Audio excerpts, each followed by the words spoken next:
Hello and welcome back, everyone. Before I get started, I have two guests that I would like to introduce you to. How are y'all doing? My name is Joshua Briggs, 18, the youngest son of Crystal Fletcher. Thank you. Good evening, everybody. My name is Isaiah Fletcher. I'm the oldest of Crystal Fletcher. Thank you. Welcome back, everyone. Thank you so much for joining me. My name is Crystal Fletcher again, and I have the privilege of continuing our conversation for parent to toddler interaction centered around cognitive development. I would like to remind you of three concepts that we went over the last time from Roe and Snow. And the first is interactive, the second is linguistic, and the third is conceptual. However, this time I would like to take a pivot.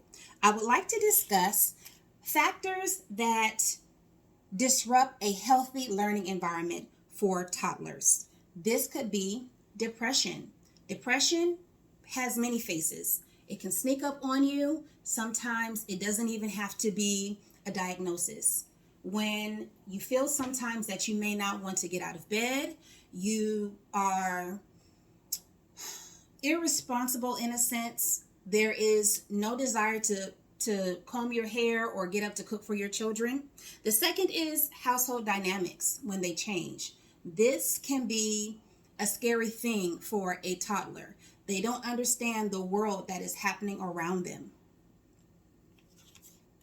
Three, it could be any member of the household that is receiving a diagnosis for an illness.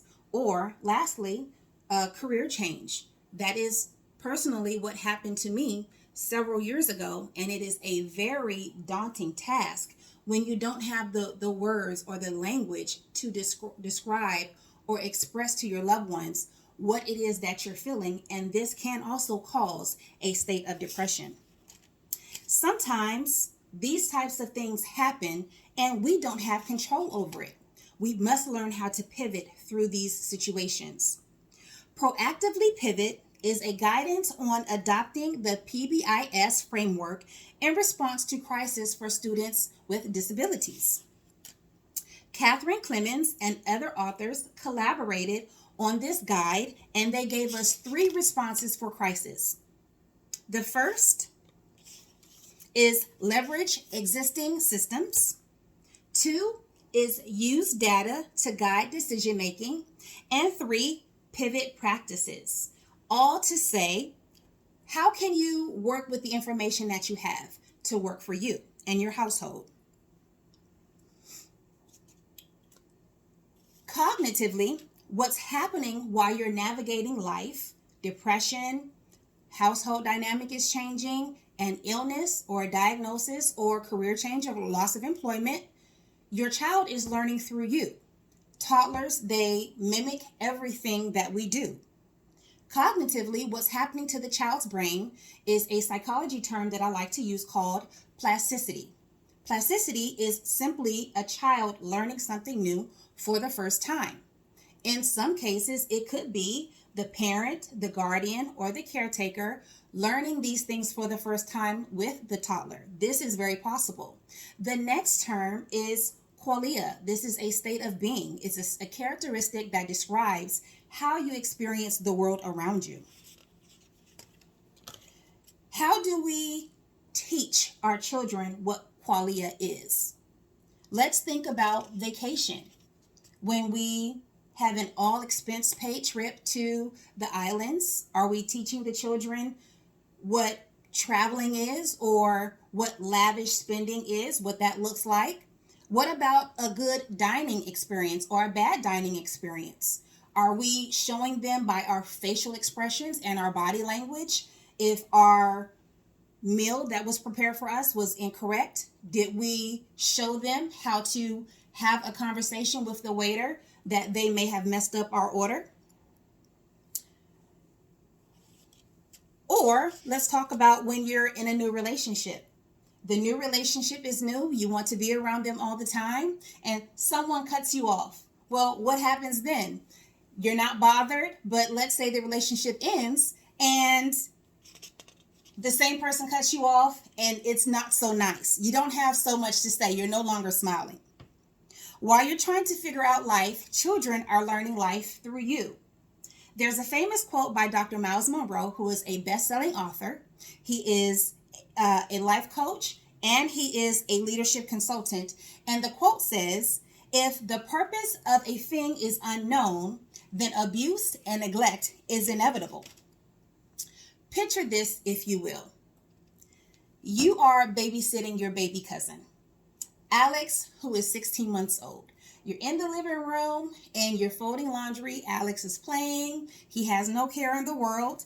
And you decide before you go put up the laundry, you want to make Alex a snack. So you proceed to the kitchen and Alex is distracted. He doesn't even know that you got up to leave. And all of a sudden, you notice that there's something different. Something shifted. Something changed. Alex is quiet.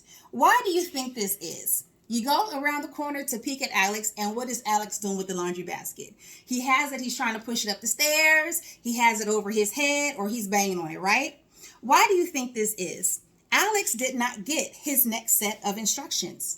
He only knew what to do with the laundry basket that identified with him, is a toy. Babies explore through the world by putting things in their mouth, whether it's their toes or food, something that they want to try. Toddlers, they explore the world by scribbling on things. Sometimes they might scribble on you. The laundry basket was something that is purposeful. It had a purpose, which is for laundry. But because that was not communicated, Alex was not taught that. He did not know what to do with it. According to Frances Bacon, her famous quote is, "Knowledge is power." Instructions for Alex would have prepared him for the next step on what to do or what not to do. The next thing I would like to discuss are ways to pivot: acknowledgement, conversation, and adapt. To acknowledge circumstances when we're in a depressive state or when we have not made the right decisions based on certain circumstances, it's okay to acknowledge those things. Conversations, don't be afraid to share. Toddlers and children alike need those types of terms and verbiage to be able to understand how to express themselves in the world around them. And adapt. Change the rules if you must in order to make you comfortable. Lastly, do the best you can until you know better. Then, when you know better, you do better. Famous quote by Dr. Maya Angelou. Thank you. Do you all have any questions? No, ma'am. Thank you. No, ma'am. Thank you. Thank you very much for your time.